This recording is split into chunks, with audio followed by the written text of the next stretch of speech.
It has been a week, let me tell you. Oh, I don't doubt it. What happened on your neck of the woods?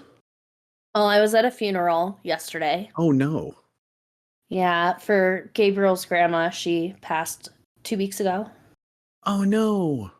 Yeah, it Well, was. give him my condolences. That's terrible. I will. It was unexpected. Oh, that's even worse. Yeah. And I am trying to peel this orange.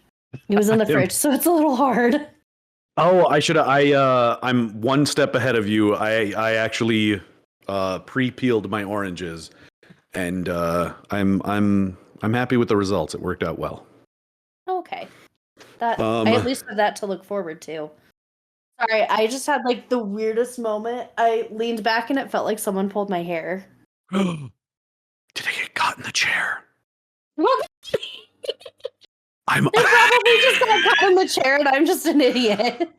99% I would put money on it being caught in the chair just slightly. But it's like just enough that it freaks you out. Exactly. It's like when you lean the chair back a little too far and you're like, yes. I know it's fine, but it still scares you, so you're like freak out.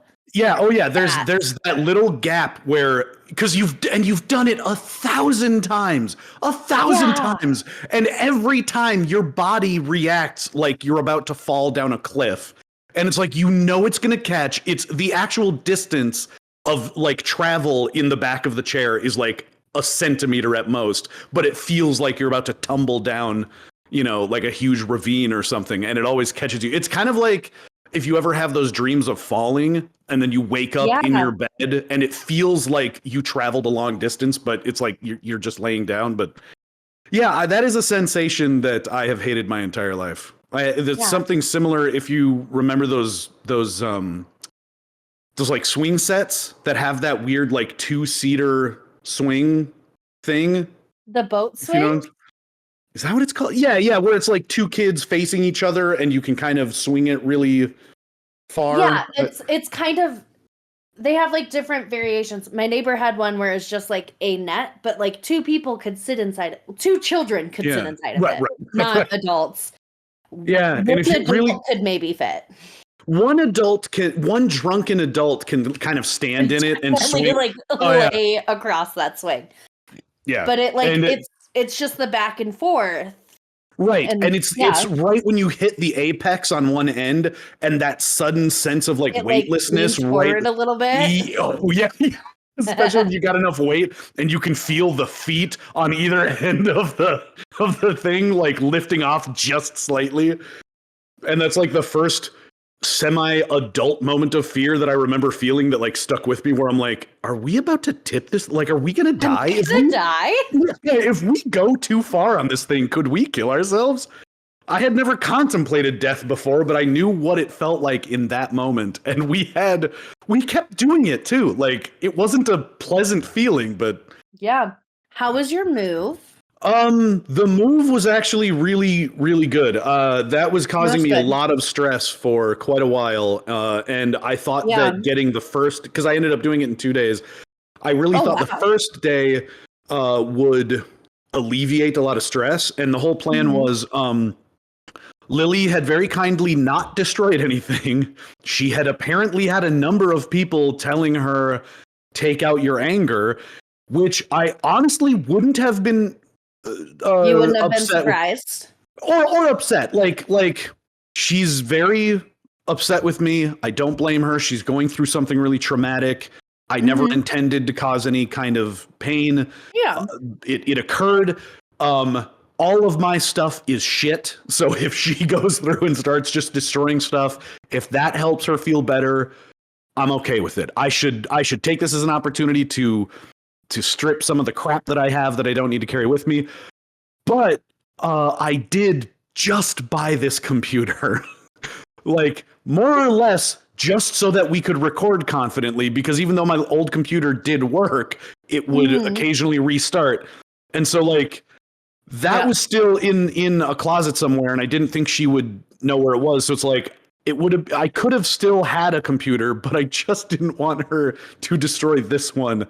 And she very kindly didn't destroy anything. But where I'm going with all this is that she in a fit of rage and anger, took everything that I owned and essentially threw it into one room, which is where my computer was. I thought you were going to say threw it on the lawn. That's what some people told her to do as well. And she did threaten to do that. One of the reasons that I had so much anxiety is she gave me a deadline, which gave me essentially 2 weeks, but with my days off and working and stuff. And we had discussed that I would only do moving when she was at work so that we didn't have to interact. And I'm like, that's fair. You didn't have to overlap. Right. So it essentially left me with just 3 total days to move everything.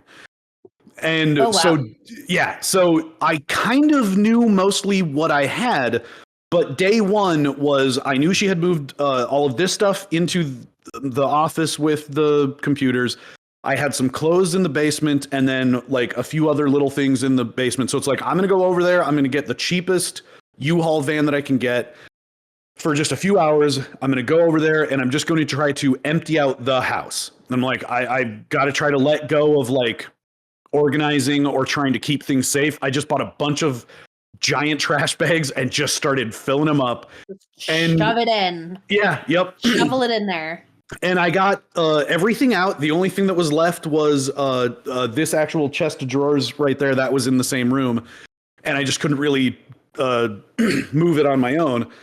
But I got everything else out, and the last thing I did before I left that Sunday was I went into the garage, and I forgot just how disorganized it was. There was shit just everywhere, and part of the problem is for the first time in years, I have made 3 moves now where pretty much all of my stuff wasn't unpacked. So for the most part, it was actually going to be pretty convenient because the majority of my stuff, but like 4 months before, Lily and I had been talking since we were together about going through both. We both had a bunch of stuff just in boxes, and we're like, we should go through and just get rid of the shit.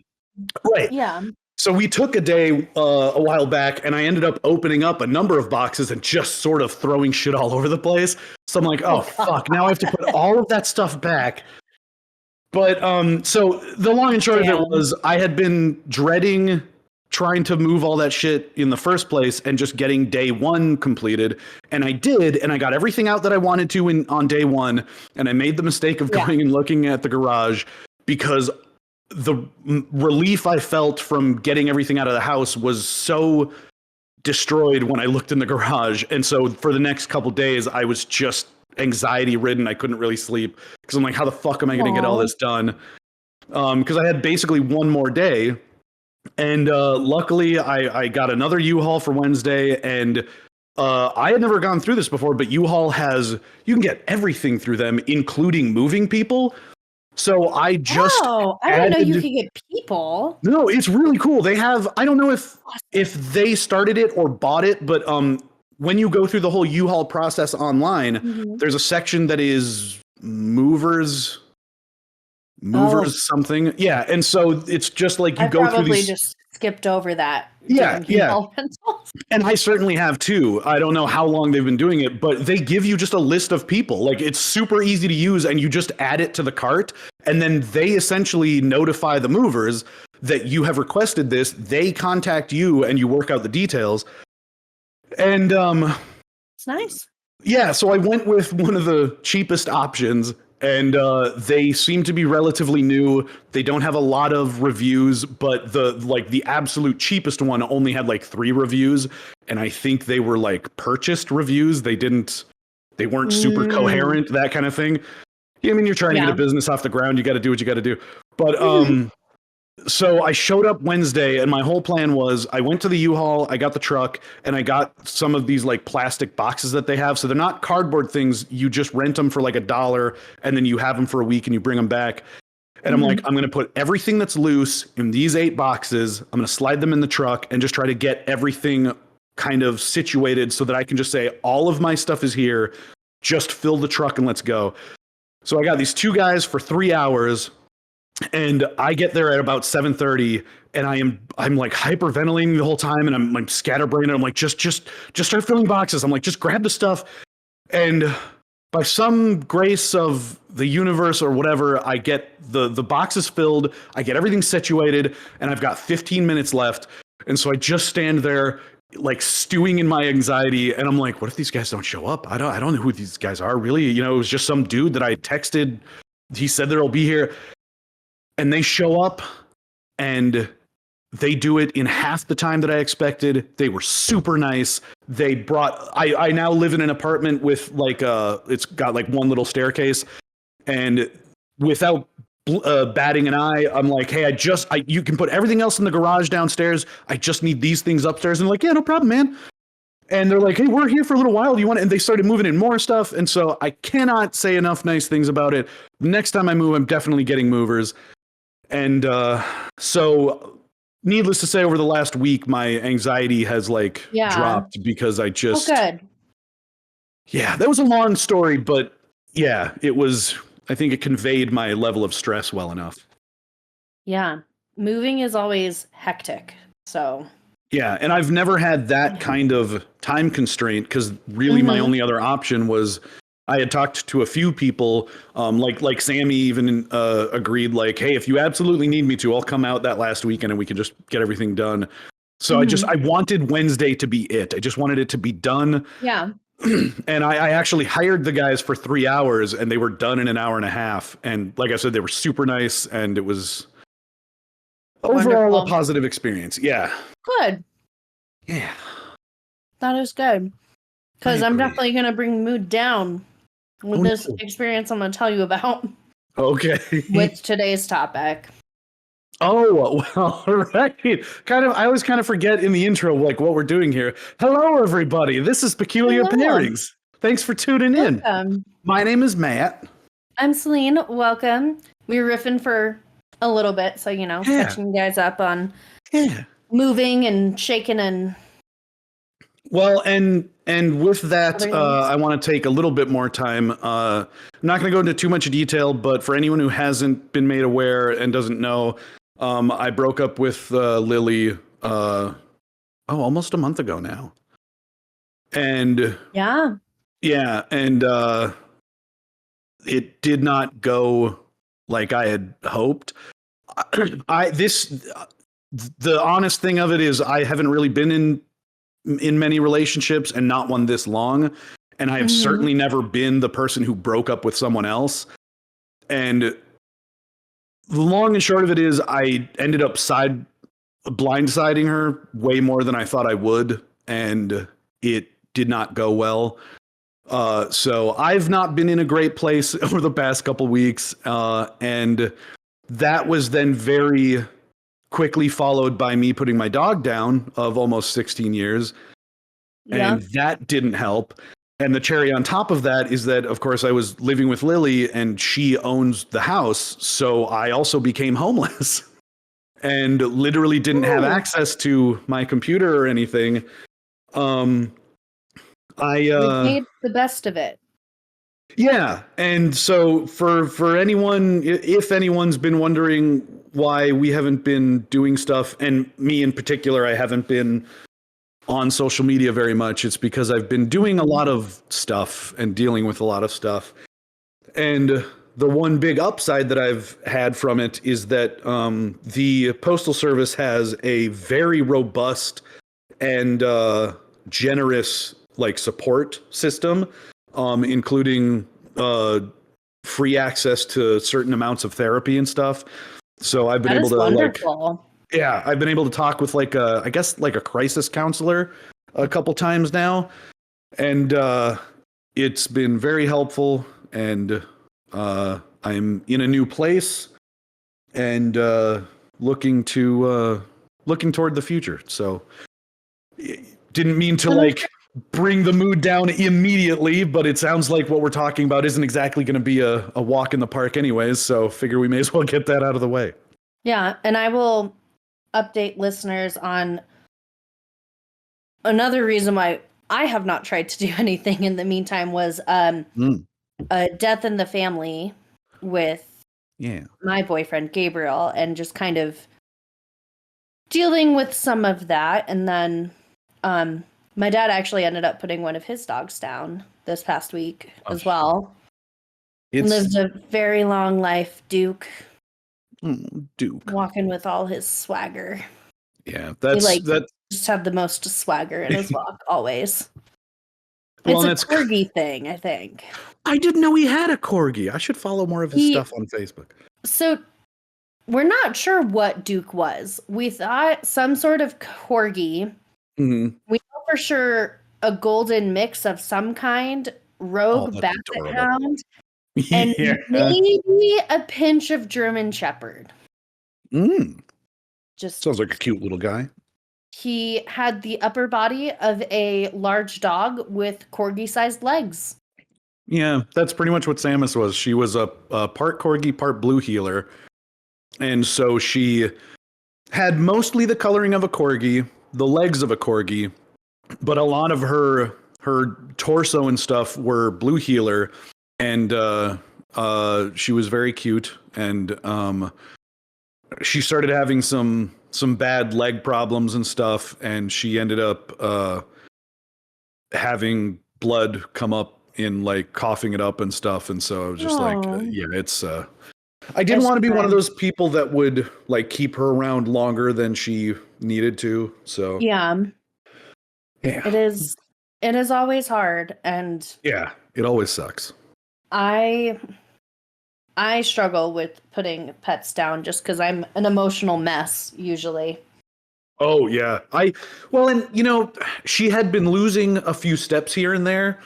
Mm-hmm. And so I thought I had kind of been like feeling it a little bit at a time over the last like couple of years, kind of preparing myself. But when the moment actually came, it was still harder than I expected it to be.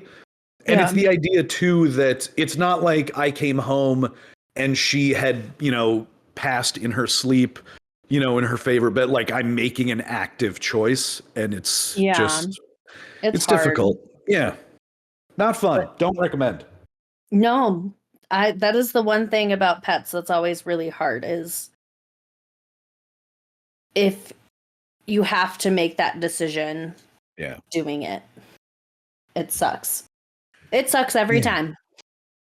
It does. And I'm definitely going to bring the mood down more because part of our topic today covers the Holocaust. Right. So this is just already a roller coaster of an episode. I'm going to say I'm not going into any super great detail on that, but I also understand that can be very hard for people. So if that is something you do not want to listen to, come back next week where we will have something else. Yeah, I think we can understand if people wanna not tune in for this one. That's pretty fair. So sorry, go ahead. Drinking too much carbonation, and I'm a little burpy. Oh, I thought like it went down the wrong tube.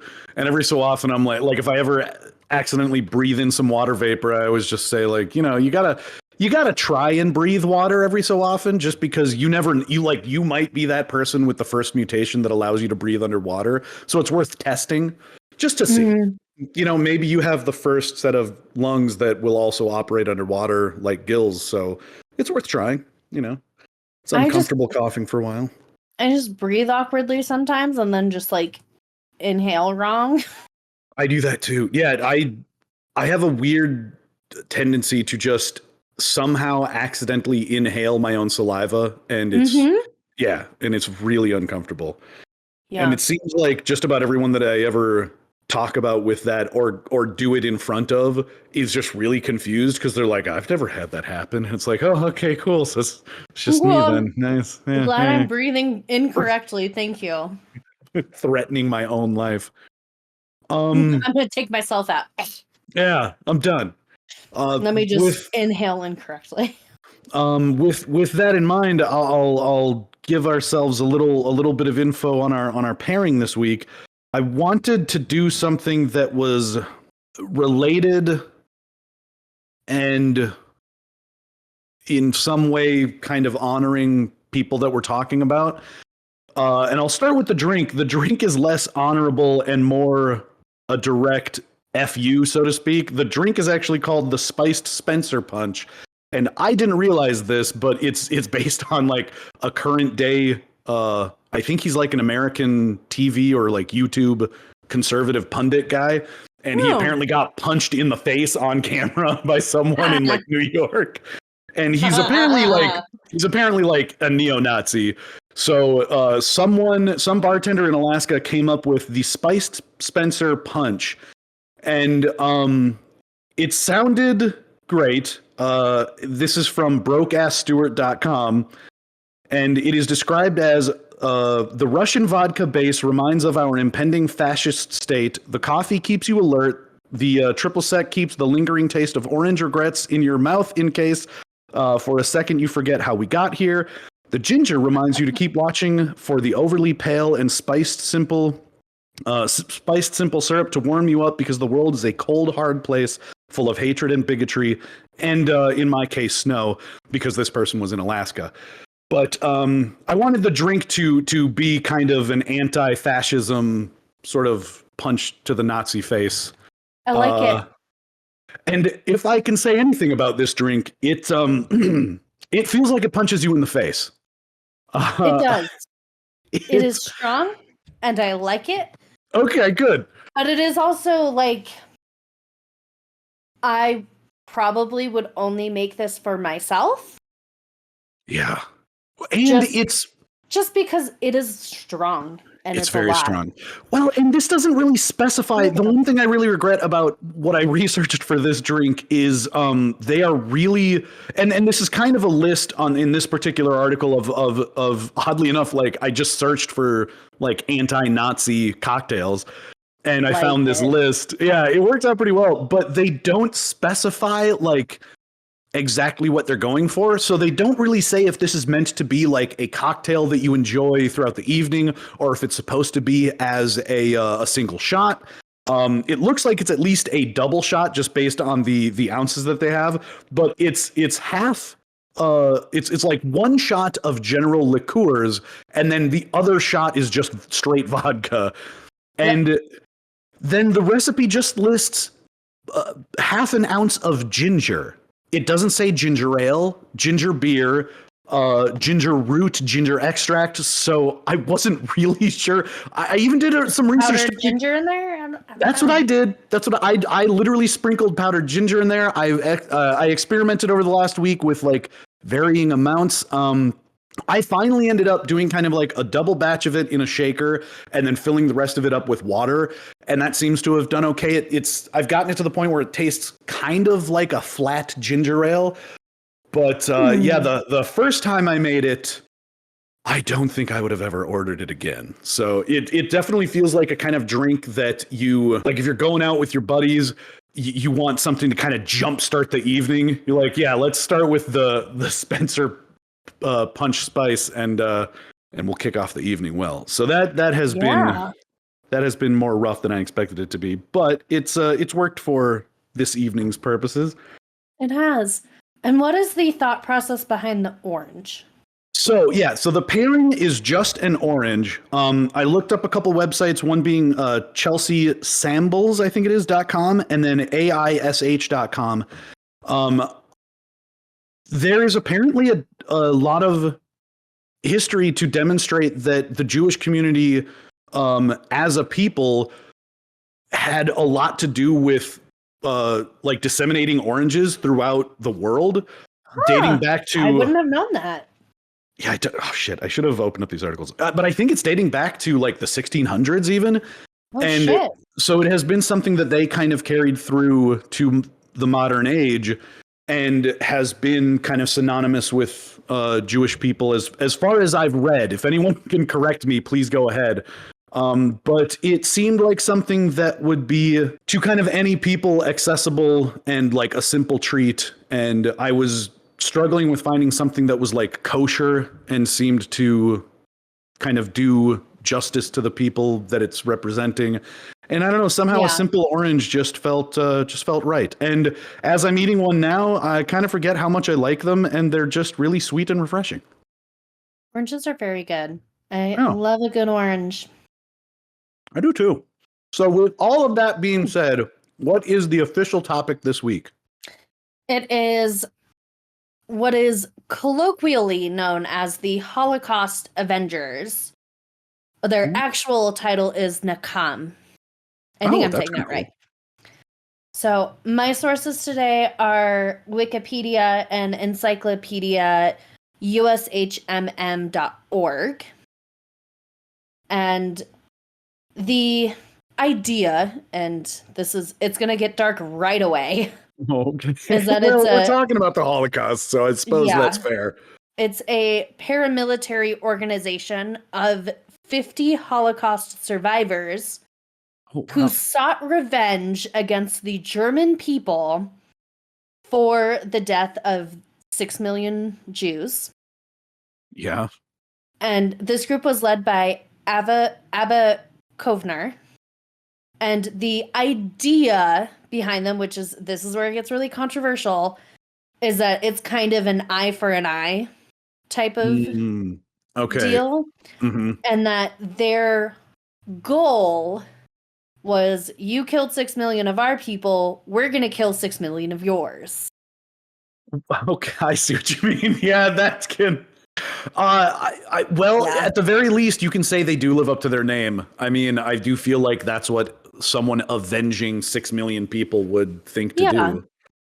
And we all know how horrible the Holocaust was. Yeah. We are aware. And if you are not, please go read a history book. Yeah, for sure. If you're in any way not familiar, or especially if you're a denier, please educate yourself. Please. Wait, people deny the Holocaust? Are you not up on that? Yeah. No. Oh my God. Okay, maybe that's a whole nother thing we can talk about another time. But yeah, no, there are people who I can't necessarily say for sure if they're serious, but there are definitely people who are outspoken out there about denying that it as an event or as a tragedy ever even happened. Which is interesting to me, because I have heard, and this is definitely like more of an American idea, is that for whatever reason, Americans seem to think that in Germany, they're kind of like, oh yeah, it happened. Mm-hmm. They're not like that at all.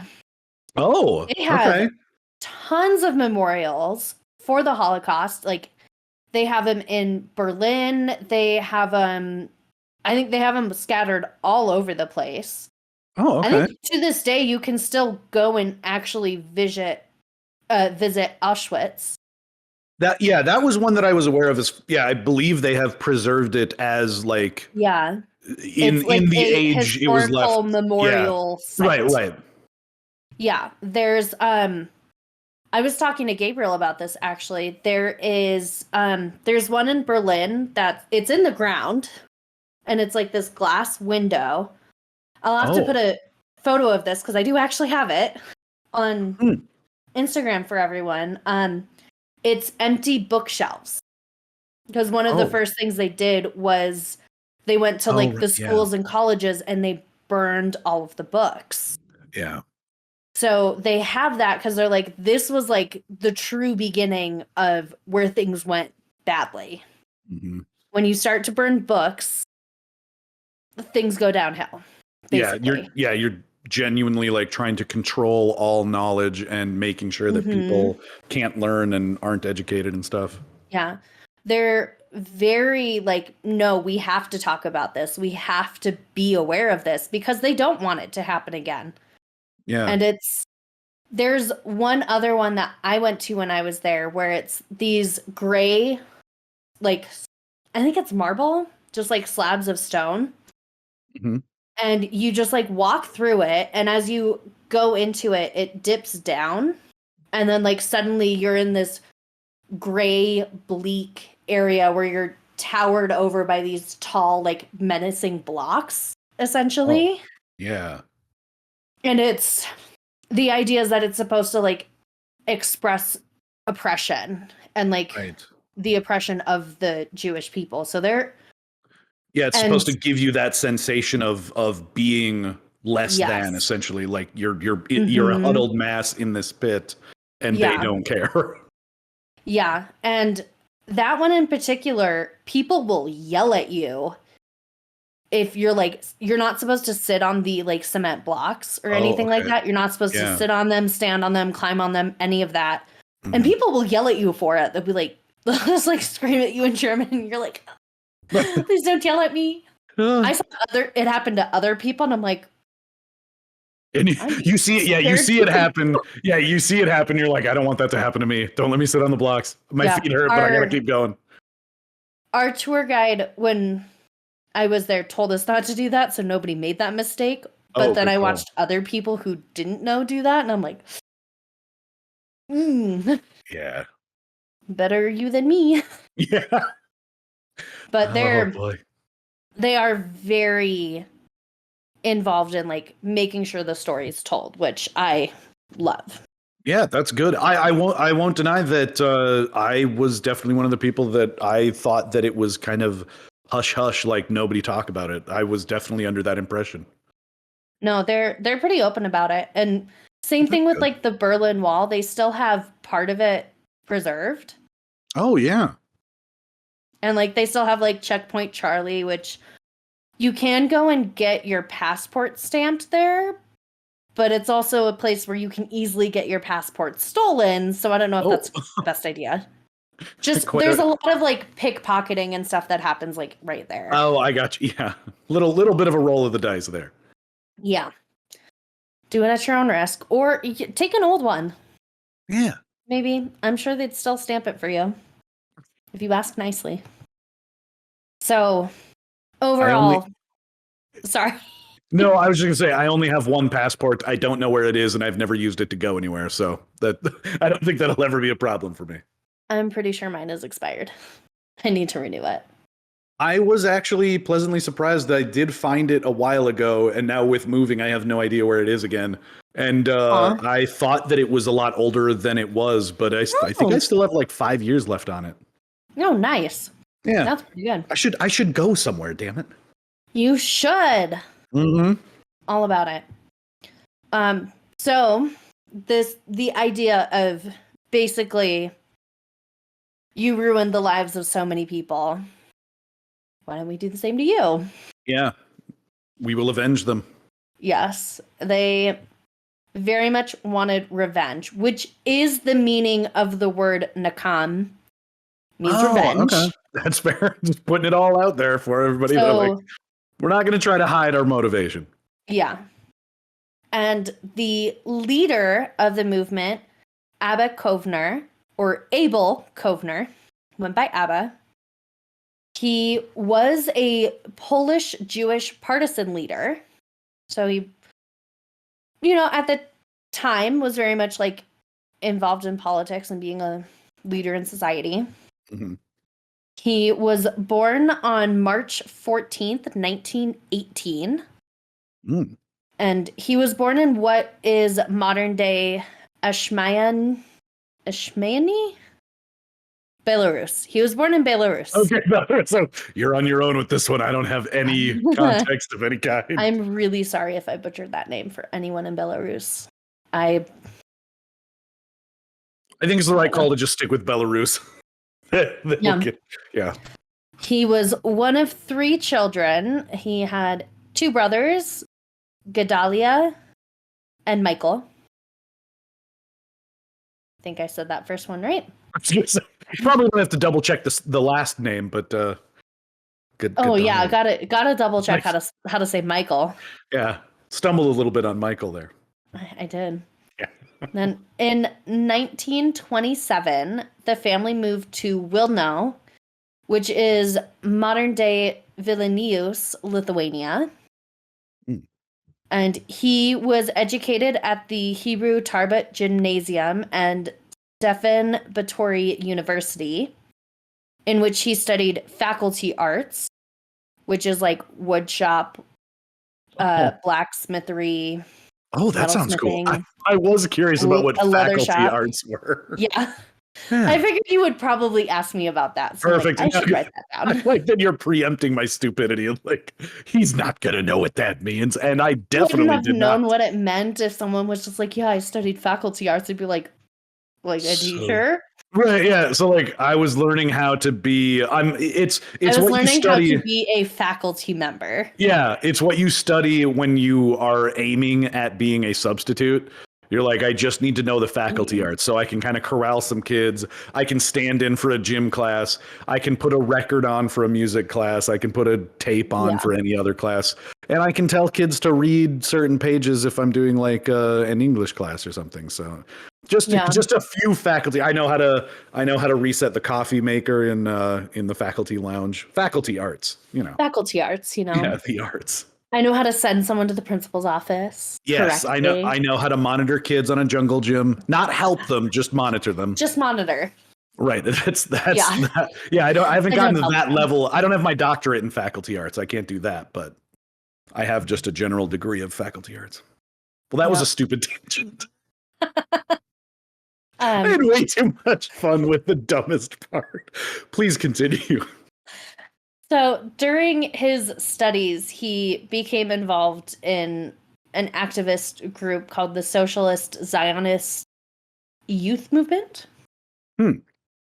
Also, I'm not sure if this is part of the name or this is like the portion of the movement, Hashomer Hatziar, which basically it's an organization for like young people who are Jewish and kind of having a belief of Jewish nationalism. So, getting the kids involved.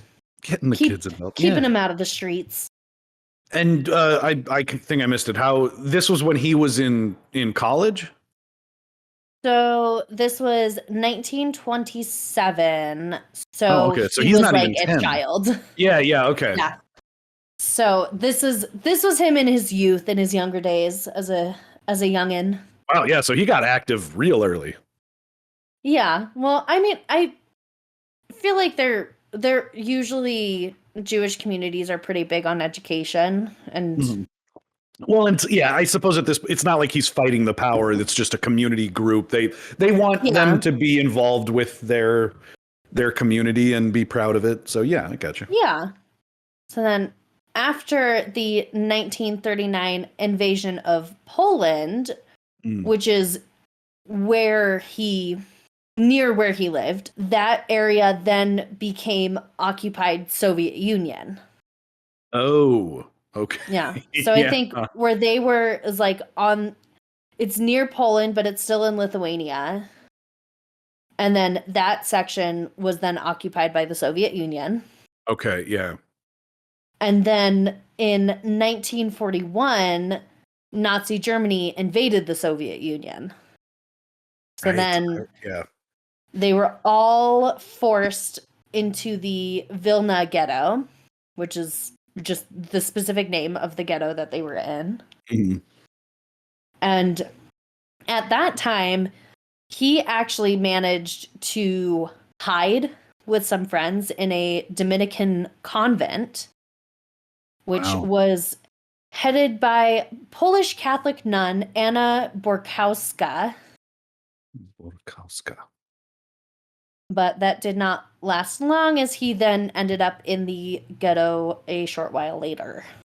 I'm always amazed that, and I know that it's just out of necessity, but the idea that people were able, even for a brief time, to like successfully just hide, like you'd think that the number one priority would be to just leave, which I'm sure it was, but like when that isn't possible, just the fact that they were able to successfully hide people always kind of blows my mind. And I was just talking about stress from having to move and the idea of like people literally hunting you. I can't even imagine what that must be like. Oh my God.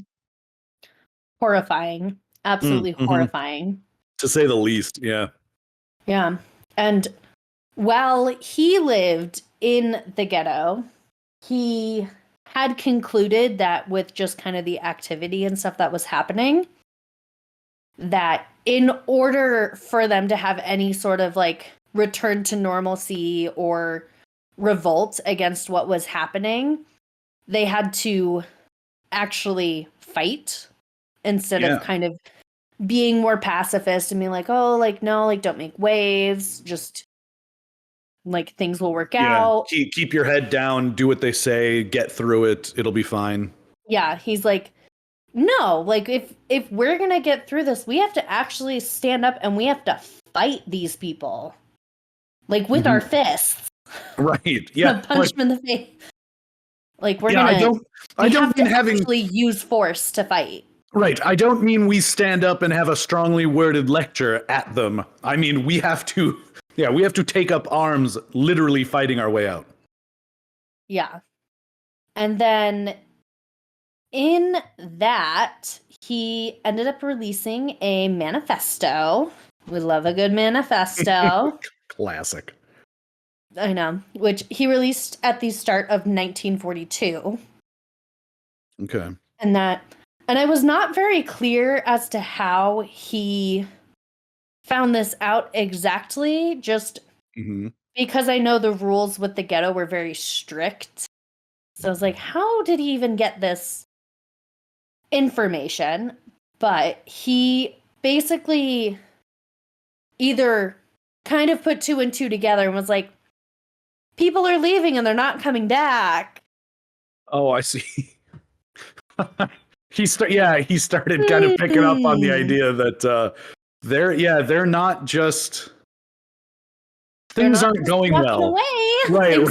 Things aren't going well. Yeah, it's not We're like not hearing from them ever again.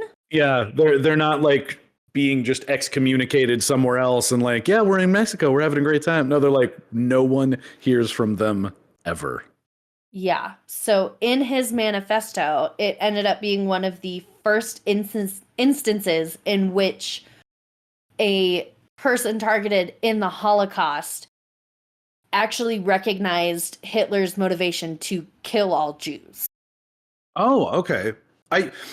Looking back, looking back from the present, it's easy to like say what their motivation was and everything, but I kind of forget that the way that you get your country to that sort of point is very slowly and very kind of secretively. So it's not like he came out from nowhere just saying like, hey, we have to destroy all these people. It's like you kind of get people on board and then you influence them to do the most horrific thing possible. So it's just weird to think that there were people going through this and they had to come to the realization that this is what's happening. It's not like he was just broadcasting it.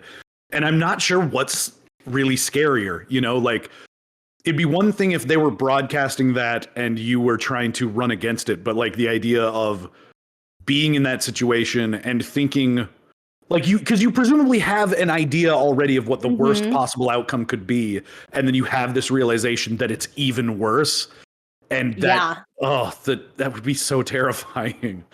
Oh, yeah. And part of it is that he, with his manifesto, he actually titled it, "Let Us Not Go Like Lambs to the Slaughter." Oh, beautiful name. That's a good title. I really like the name. I feel like that is a great title for what, was going on. Yeah. Well, and it's not like deliberately shocking, at least in the sense that it's not overkill. He's like, this is literally what's happening. We have to fight against this.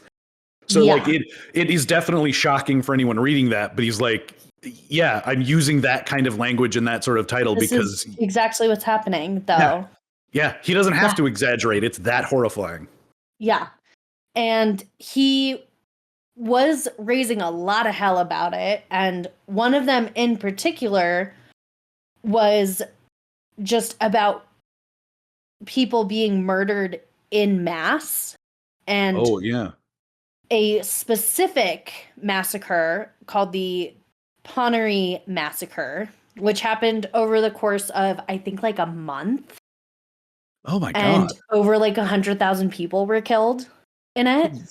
Jesus. Where they basically brought people, led them down blindfolded into trenches and then just killed them all. Ugh. Yeah. Oh, God.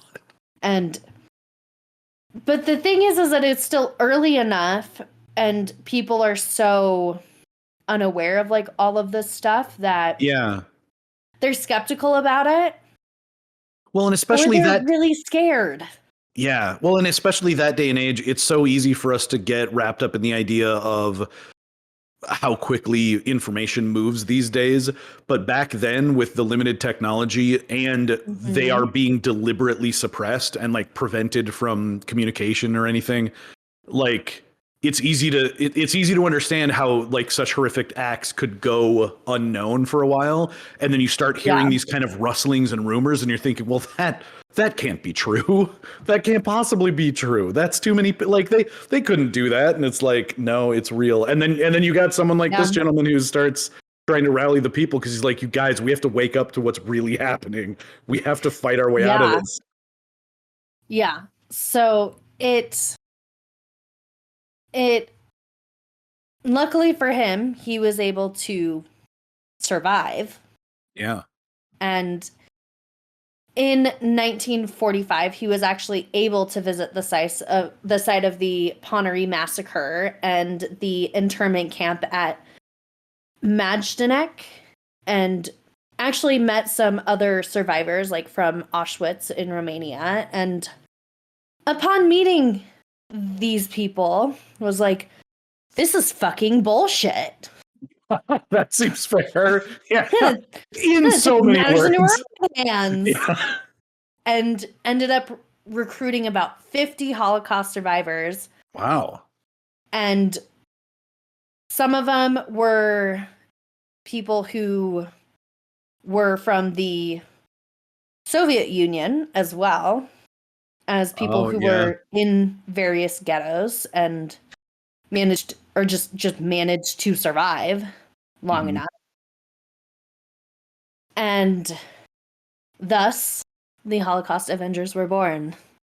That's kind of badass. I also have a tendency to forget, like I didn't study, or at least I didn't pay attention in history class all that much, but I often forget that like the Russians were part of the Axis powers initially, and you forget that they were one of the bigger forces involved. And then like if you ever have any kind of questioning of Hitler's ability as a leader, the idea that they would turn on Russia at like the peak of their power and occupations, like before, because presumably he has his eyes set, like his sights are set on dominating the planet. And it's like you then, before you're even really close to dominate, like he's got a lot of Europe, but he had like the pinnacle of his power when he should have just kept moving forward and having Russia keep helping him. It's like you turn on Russia, and that was a bad move. That's a real bad move. And the idea too that then the Russians turn, and now like the idea that Russians became part of the Holocaust Avengers just shouldn't have even happened from a like a strategic standpoint. And you're like, oh, so not only was Hitler just insane in general, he was also just terrible at being a dictator. He's just awful. Yeah. So it's comforting to know that he is awful in every possible way. Yeah, say it. It was just some people who had like escaped into the Soviet Union. So it wasn't like the Soviet Union as a whole, but no. The Soviet Union was a better option. Yeah, that's telling by itself. Like, it says a lot. Like, I didn't mean to imply that the Soviet Union was like joining the but yeah. But still, yeah. Still. And in forming this group, they did come to the consensus that just because Nazi Germany had been defeated, that did not mean people were safe from like mass genocide. Oh, right. And in that they believed that, hey, if we have revenge and we take an eye for an eye, maybe they won't come after us. Yeah. So is this when the war is technically already over? Yeah. Oh, okay. Yeah, so they truly are Avengers then, because it's like it's not even really wartime anymore. They're just thinking we have to go after all these freaking Nazis. Yeah. Okay. And in true leadership fashion, a lot of members from the Holocaust Avengers said that they found Kovner to be very persuasive with his words. Oh, I bet. And, just very charismatic. Well, he took those faculty arts courses. He did. So he took the faculty arts, so he knew a little public speaking. Yeah, he learned a lot about corralling people and keeping morale up and whatnot. Yeah. So, in this, they came up with a plan. Yes. As they called it Plan A. They had two plans, Plan A and Plan B. I mean, why? Okay, keep it simple. I just made a whole thing about how he, rallies the troops and he gets into the hearts and minds of the people, and he had those faculty arts working for him, and it's Plan A, Plan B. Couldn't come up with something a little flashier. All right. I mean, that's fine. Plan A, which is the mass poisoning in Nuremberg. Oh my, that is a hell of a plan. Okay. It is a hell of a plan. That's a bold plan. Very bold. So the idea was that one of the members, Joseph Harmatz, was to pose as a Polish displaced person named Maim Mendel and was going to attempt to infiltrate the municipal water supply in Nuremberg, which they wanted to target because it was one of the strongholds of the Nazi party, so hit him where it hurts. Okay, yeah, that makes sense, sure. But he had a very hard time finding rooms for the conspirators to rent because there was a huge housing shortage with all of the bombing. Lots of destruction. Yeah. So he started using bribery to place people into areas. So he managed to place Willik Schwarzerreich, he was an engineer from Krakow, and he spoke fluent German. So he figured this would be great. He's already someone who's in a position with the municipal water company. Great. We just got to get him into the right spot. Definitely a plus that he speaks German. Yeah.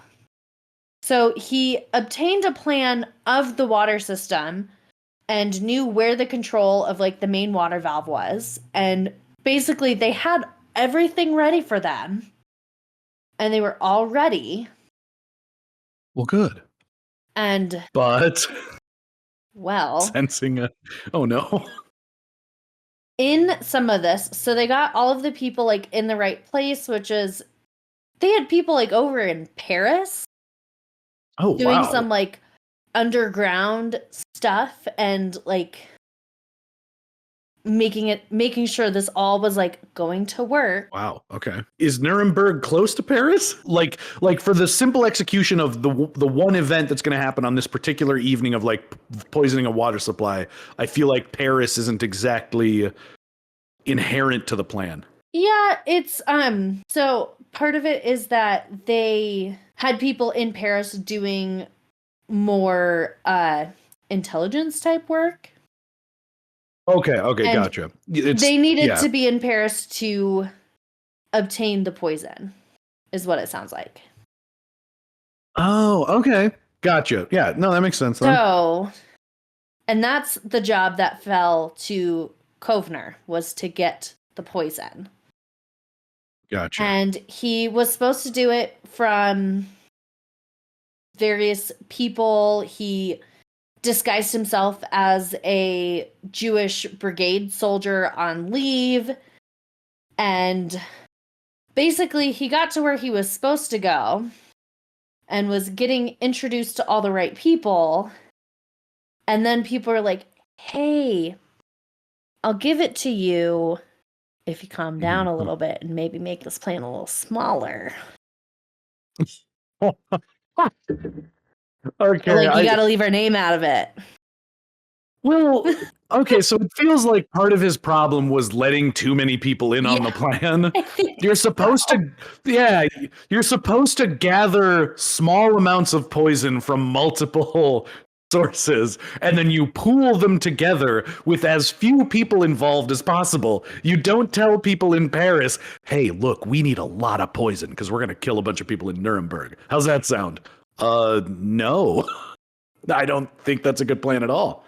Yeah. And they're like, yeah, we'll give it to you. But you're gonna maybe scale this down a bit and keep her name out of it, and we'll give you the poison. How's that sound? Also, like, yeah, if keeping our name out of it wasn't like part of the plan initially. Yeah. Wait, were you not going to keep our name out of this? Yeah. Fuck you. So then you can't put us in here. Was like, okay, well, maybe I can get this from this other guy that I met while I was in the ghetto, who was a chemist. Okay. And there you go. In that kind of falling apart, they're like, you know what? Maybe the water supply isn't going to work, but we can go with plan B and do a mass poisoning of SS prisoners. Oh, okay. Because, that was definitely the better option. So like, okay, like maybe we'll go to plan B. So he goes to a few different chemists, and basically they're like, okay, like we could probably give this to you. But then, some wires got crossed somewhere in there, and they just gave them a bunch of flour. One of the just like, damn it, this is supposed to be poison. One of the people, like, he was returning from leave. He was like the soldier returning from leave and had like all of the poison set up in like tubes of toothpaste. Oh, okay. But then realized that like he was kind of being discovered, so he threw the poison overboard and turned himself into British police. No. So, I hope that there's a little more to that story we don't know that involves him throwing it overboard and then being discovered. Because I'm like, dude, you already got rid of the evidence. You don't get rid of the evidence and then turn yourself in. If you're going to turn yourself in, don't bother with the first part. Yeah. Like, dude, wrong guy for the job. He was only in jail for 2 months. Oof. I think because they were questioning him and it wasn't really going anywhere. And that this time in Nakam was ended for obvious reasons. Oh, no. Oh, no. So, oh, man. Because he was not able to get them the poison in the end, they switched from plan A to plan B.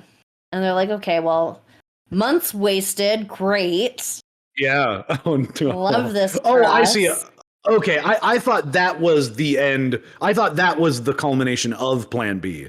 That was the moment that plan A. Okay. That was the moment that plan A officially switched to plan B. They were like, okay, like maybe plan B is better. Like we're kind of struggling to get this. And they're like, no, we got the poison. This is great.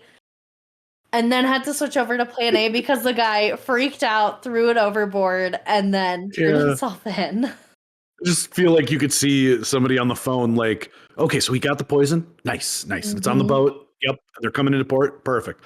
But wait, he did what? Yeah. He did what? Do you know how long it took us to get that fucking poison? So then put it into those individual toothpaste tubes? Jesus, man. Yeah. So in that plan A falling apart, they switched over to plan B, and at this time it's 1946, so early 1946. Most of the group disbanded and, just kind of dispersed and were like, you know what, like plan A didn't work. Let's just like cut our losses. Yeah.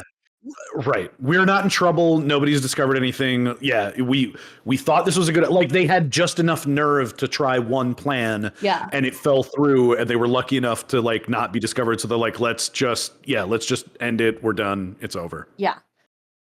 So the groups in Nuremberg and Dachau remained active and It's also where the large U.S. prisoners of war camp was. It was nearby. Oh, okay. So they recruited Yitzhak Ratner to join the group and obtain the poison locally instead of, instead of from Paris. Right. I am going to correct myself. I had the location wrong. They just had a group in Paris that was like heading that operation. They were getting the poison from Egypt. Well, that's even further away. Yeah, so they were going to Egypt to get the poison and going back to France where they're like, okay, like we're going to meet and then we're going to do this. Okay. That's when he got caught. Hence, that is not what I was expecting. That is an even larger distance to travel poison with. Sorry, my notes are a little jumbled. I apologize. Hey, I appreciated it. I thought it was a great reveal. Like, what the fuck, guys? Yeah. Okay, well, wow. So Yitzhak Ratner, he had set up a laboratory in their Paris headquarters, and he tested a few poisonous options that were odorless and kind of had delayed effects so that people wouldn't know right away. Like, I ate this thing specifically and it was bad. Do you have any info on how he tested this? I mean, I'm assuming he's testing it on humans. I'm assuming probably rats because Paris is filled with rats. Oh, there is. Okay. I overlooked what like scientists I was do. wrong. I forgot. He tested it on cats. Oh no. That's worse. That is worse. I'm not like a huge cat person, but I do like because there was almost a justification too, where you're like, well, people are putting out poison for rats anyway. Like it's Paris in the 40s; they probably have a big rat problem. Technically, he's doing a community service at the same time. No, he's just killing cats. It's cool. Cats. It's cats all the way down. But basically, he had a mixture of arsenic, glue, and a few other additives which could be painted onto loaves of bread. Oh no! Why so many details of this are so hilarious to me. I just feel like, well, because there was something so simplistic and like elegant about the water supply thing. Yeah. That feels like a Bond villain or like a Batman villain kind of thing, where like all we have to do is get to the water supply, pour in the poison, boom, whole thing, whole city down. And now he's like he's going through a whole research R&D. I had the letters wrong. R&D. He's going through a whole he's going through a whole R&D development phase. He's testing shit on cats. He's including glue and other shit so he can put it on loaves of bread. I mean, I suppose loaves of bread are fairly widespread. That makes sense. It just feels like plan B. There was a reason they were going to go with plan A. Plan A seemed a lot simpler at the time. And then somebody threw a bunch of poison off a boat. Yeah. So you're going to love this. Plan B stands for plan bread. Plan bread. Yeah. He was able to get more than 18 kilograms, which is 40 pounds, of arsenic from friends who worked in the tanning industry. No shit. I wouldn't have guessed that they used arsenic for tanning. I wouldn't have. I guess I don't really have any knowledge about what arsenic can do. Yeah. And you mean like tanning hide, like leather tanning? Like leather tanning. Huh. Yes, not laying in a tanning bed and becoming more dark. This is the very first rub-on tan. It works chemically. No, it doesn't tint the skin. It burns it. It burns the shit out of it. Yeah, it's gonna hurt for like 3 weeks, but then you're gonna look great. You'll look great for like a day, you know. But they were able to focus on the Langwasser internment camp.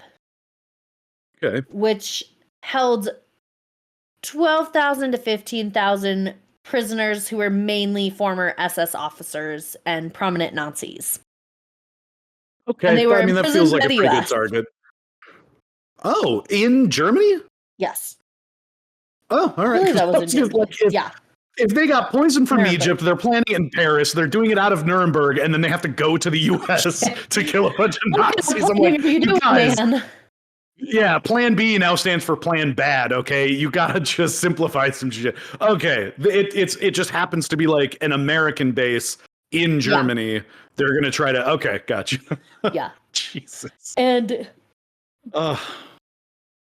Just so many steps. 2 of the members were actually hired by the camp, one as a driver and one as a storehouse worker. So they had an in. Okay, and good. The bread plans coming together. Came from a single bakery in Nuremberg, which is the Konsumgossenschaffe Bäckerei, which is Consumer Cooperative Bakery. It does sound better in German. Konsumgossenschaffe Bäckerei.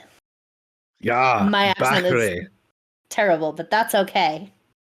It sounds good enough. I appreciated it. But so they are like the bakery, or I suppose it's almost got to be like an industrial size thing because they're providing bread for a whole whole prison. Yeah. Right. And so they have an in with them to lace bread with arsenic butter. Yeah. Or glue. Oh my God, they're using glue. So well, hopefully it still tastes fine. Basically, some of the people in the group were trying to get like work visas at the bakery, and basically were like, hey, like, okay, I could work. Let me work, please. But then they'd meet together at the end of the night and be like, hey, I found out this. This is what we can do. This is how we can plan our attack. Hey, I can work. Let me work, please. Let me work. Hey, I have a bunch of poison. I can put it on your bread if you would like. Yes. So they discovered that on Sundays, only the black bread would be eaten by German prisoners. Yay. And I'm assuming it's like a deep sourdough or something. I think so. Like the bread looks really dark. I think it's probably more like a rye type of bread. Oh, there you go. Yep. Yeah, that's what I was. Yeah.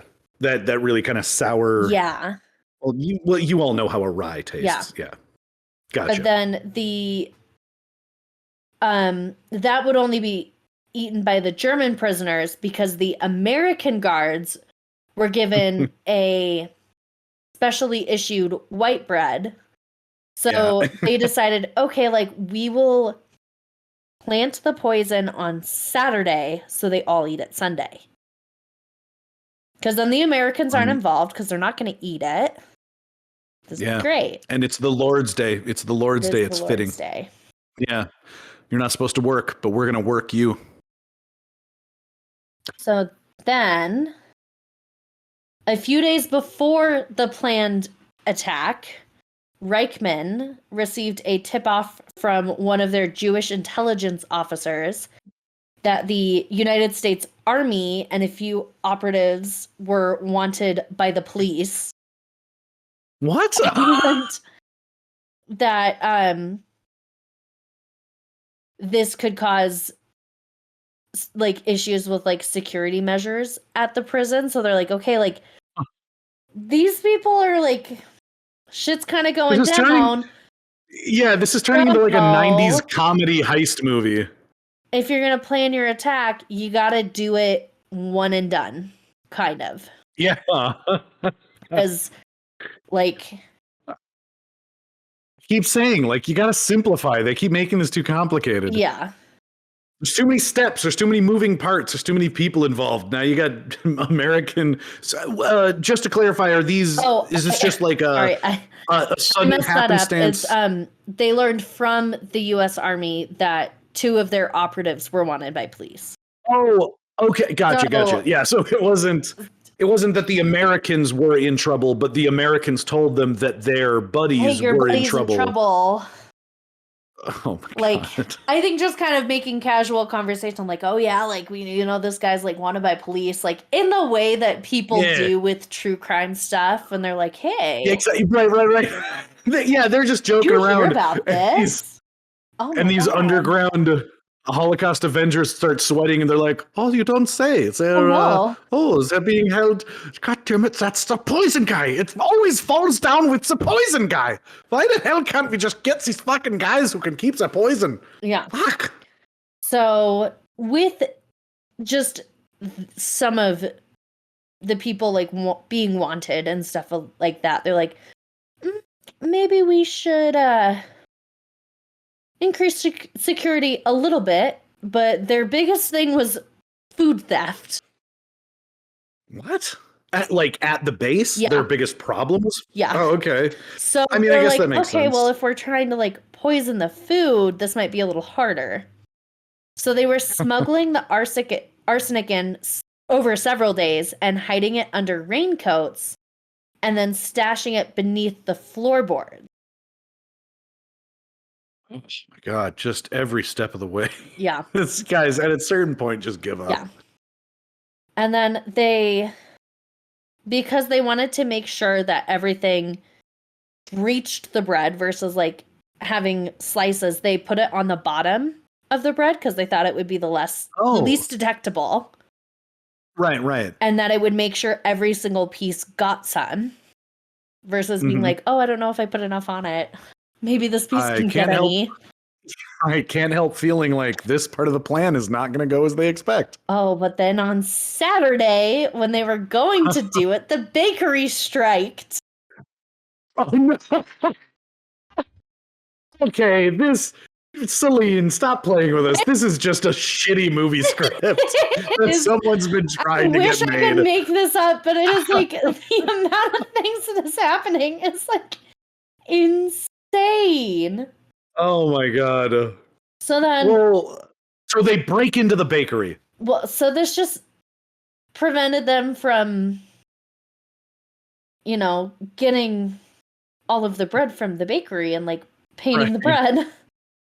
So, well, just go find the owner and get the key or whatever. Like, look, we got to get in there and get this bread, man. These men in prison deserve a bread meal. They deserve a meal. Oh. Why did I say last meal? I don't know. It's not poisoned or anything. We just need the bread. So basically, they only were able to poison 3,000 loaves of bread instead of the 14,000 they originally planned, which is a lot of bread. I mean, yeah, it's a lot of 3,000 seems pretty good because it's not like the war is over. The Nazis have essentially been subdued. These guys are in a prison. It feels more like they're just trying to make a point. Yeah. Rather than, so I mean, like, yeah, that's okay. Just you got 3,000. Stick with your 3,000. Work with what you got. So they worked with what they had and then fled to Czechoslovakia. And so that was April 13th, 1946. This is after they got the bread into the camp. Yes.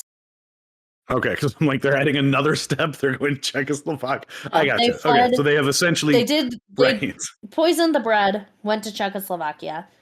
And then on the 23rd of April, the New York Times reported that 2,283 German prisoners of war had fallen ill from poisoning, with 207 of them hospitalized and seriously ill. But no one died, as far as they know. I was hoping you would say like one person died. None of them died. They didn't.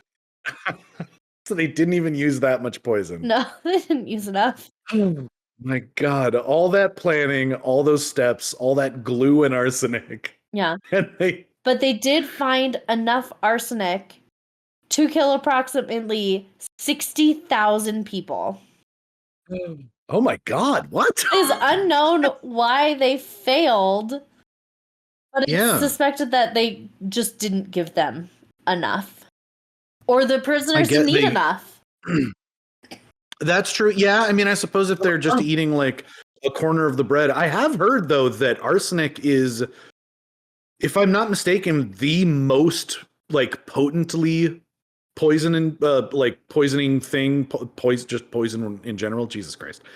It like a single drop can kill like 100 people. You can just like dilute it and it, yeah. I think it's the most potent poison. I don't know. I know it can really get the job done, but I don't know. Well, and actually, that's I guess what I'm getting at is every step of the way, these guys have had some kind of weird screw up, and even with this poison, which should get the job done, they managed to leave all of them alive. That is genuinely shocking. Yeah. And it is known that about 30 former members of the Holocaust Avengers boarded the ship Berea on the 23rd of June, 1946, and arrived by the end of July following a brief detention by British authorities. Yeah. And they received a warm welcome at Kovner's kibbutz Ein HaHoresh from, just a few leaders from the Israeli Labor Party, and were invited to travel throughout the country. Which I'm assuming that's in Israel. Mm. And they're like, well, we know you guys didn't exactly get the plan done, but we appreciate the attempt. Yeah. A few other major operatives considered that time for revenge had passed and returned to Europe for just to do their thing. There are a few breakaway groups that, faced a few challenges, especially in, I think some of them did still live in Germany. Oh, okay. Oh, shit. But many of the members turned to a life of crime to support themselves and then tried to escape from German jails. Oh, no. Which did not go well. I'm not going to lie. This story has had a much sadder ending. Yeah, I kind of I figured it wasn't going to be like a happy journey, but I was hoping there would be more success. Even in dark deeds that they were planning, I was hoping that there would be more conclusion in their story rather than everything fell apart, nobody had success, and some even just flat out became criminals. Yeah, most of them did return to Israel between 1950 and 1952. So most of them did not stay over in Europe. They went over to Israel I'm done. Well, that's a reasonably good outcome, I suppose. Yeah. One of the members said in an interview that he could not have looked at himself in the mirror if he had not attempted to get revenge, but that he and that he deeply regretted that it did not succeed. Yeah, and in pretty spectacular fashion. It's not even just that it didn't quite work out. They struggled so much to get so little done. Yeah. And most of the Nakam members refused to speak about their experiences for several decades. Just probably a good move. Yeah, I think probably just wanting to save themselves from punishment. Yeah. And our trusty leader, Kovner, committed political suicide by participating in the group. And his wife described the failure as a miracle. Oh. Which is funny because she was also in the group. But most of the members showed no remorse and said that the Germans deserved it and wanted recognition rather than forgiveness for their actions. Well, at the end of the day, they really didn't even do anything. They made a few hundred people sick, and that was it. Yeah. So, it just seems like the authorities would even be like, I mean, your crime is just running afoul of your own pride. You guys just didn't do shit. So, you have to live with your own failure. Case dismissed. Yes. And as of November 2019, 4 members of the group are reported to still be alive. I don't know if any of them are now. Right. But yeah. Yeah, it's There is what was it again? What was it like? How many people were part of the group? 50. Was it a couple? 50. Okay. It was not a large group. No. Well, I mean, okay, then considering the small number of people, it was still a pretty impressive undertaking. Yeah, I say regardless of the outcome. Big. It didn't work well, but they tried. They did. Yeah, that's impressive. They failed, but they tried. Well, and when you get down to it, they got the football into the end zone. Sometimes you get a flag on the field. They technically completed their plan, and that should be, if nothing else, they stuck through to the end. They finished what they started. Yep. It just didn't work out the way they wanted. I do appreciate that Kovner put together this group and then basically made everyone else do all the work. I mean, somebody's just got to be the idea guy. You know what? He's going to do all the work? Come on. Yeah. I thought he'd be more involved than he was. He's good at getting other people to do what needs to be done. That was his job. He's a good delegator. That was right. That's what he brought to the team. He does the plan, and if that plan fails, he comes up with another plan, and that will also fail. He tried. He tried. He tried. At the end of the day, all you can say is he tried. He tried. Yeah, he tried. He tried. But that is our story. Wow. Well, I'll actually say that wasn't as dark as I expected it to go. I thought it was going to get way more depressing. It really was more. It was strangely more slapstick comedy than I was expecting. Just the idea of them sort of Laurel and Hardying these plans together that never really came to fruition.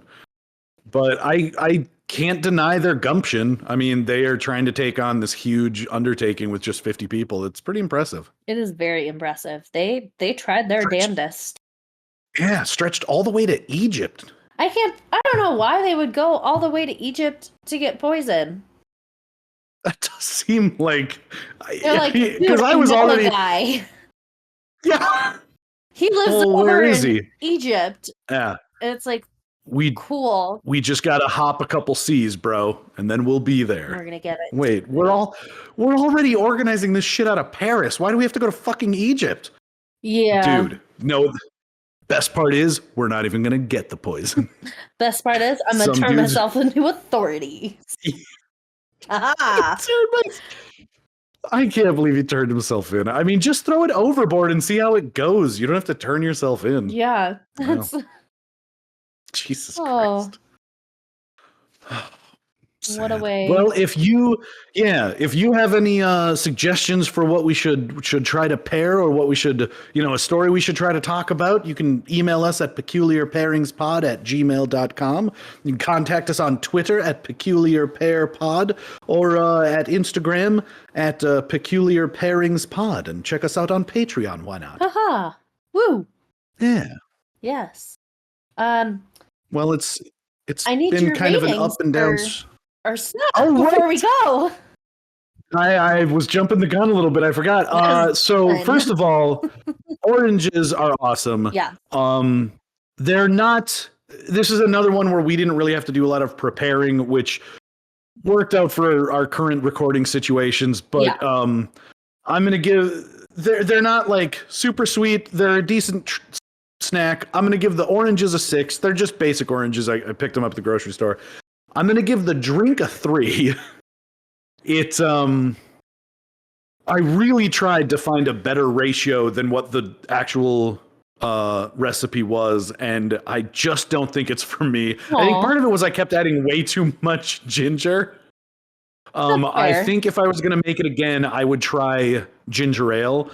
That being said, together, I'm going to give them a 7, because I think there was something in the kind of tartness and strong punch of the vodka and the ginger that paired strangely well with the sour and sweetness of the oranges that I was not expecting. I was I'm sure people could guess this, but when I put these together, I don't often think about them actually being a pair, which is kind of, at least for me, part of the experience. But yeah, I'm not a huge fan of the drink, but I found it strangely much easier to stomach while eating the orange. So yeah, together, I think they are actually better than themselves individually. What did you think? I would agree with that. I'd probably give the drink about a 5. I feel like it could be better. Okay. I like it, but I feel like it is not for everyone. No, definitely it is not. And then the orange I had was delicious, so 10 out of 10. Okay. It was juicy. It's all right. It's just like, when the orange is just like the right ripeness. Yeah. Oh yeah. I think that was part of my problem. Mine were a little bland. They were nice and juicy, but didn't really have much sweetness. Because I know exactly what you're talking about. It's kind of like when you get a perfect fry at McDonald's, and it's like it's not fresh out of the thing. It's like there's 5 seconds after it comes out of the fryer, and it's just like kind of drying off enough. And when they put the salt on it, like just the right amount of salt like adheres to it, and it's just perfect. And it's like anything a little bit before that, it's going to burn your mouth. Anything after that, and it just kind of becomes an old dry fry. Yep. And I feel like oranges are that way. There's this little sweet spot where they are 10 out of 10 perfect. Yeah. And I think for me, I just didn't quite get perfect oranges. That's fair. Yeah, it was a good orange. Together, I'd agree with the 7. I feel like the orange brought out better flavors in the drink with it. Yeah. I'll say again, I was genuinely shocked that they complemented themselves so well. So if you're interested, I can put up a little post for the recipe for the drink, and you can pair it with an orange and see what you think. Yeah, let us know. Didn't intend for that to rhyme, but I'm not disappointed. I don't hate it. I like it. Well, thanks for tuning in, everybody. Do we have a plan for next week? I do. Let me see what I have. I closed the window for whatever reason. I usually still have this up at this point. I hate it when I do that. I'm unusually ready for this week. I had like a whole bunch of links and everything ready to go. I'm usually struggling at the very end. I feel like this week I struggled a little bit more than I usually do. That is okay, though. So life is a constant work in progress. We're talking about a conspiracy with Mount Rushmore. Ooh, nice. Okay, I'm gonna have to think of that. Yeah. Think about it. The beautiful heads of the presidents. Yeah. They are pretty cool. Have you ever seen them in person? I have. A few times, actually, surprisingly. Oh, I think I've only seen them once. Maybe twice. I think we might have seen them on a trip for school once, but they are like you see times. Pictures of them. Oh, really? Yeah, like a surprising amount. As someone who's not they're pretty super cool. Close to it, I feel like it's the right amount. Yeah. It's kind of a weird spot too. It's in South Dakota, right? Yeah. Just kind of in the middle of fucking nowhere, and they're like, fuck it. It's about the middle of the country. Let's just throw up some 4 dead guys up here. Yeah. It'll be cool. Yeah. So we're going to talk about that. Hell yeah. Well, now I'm excited, and I hope you all are excited. We will see you next week. Bye, listeners. Thanks, everybody. Bye-bye.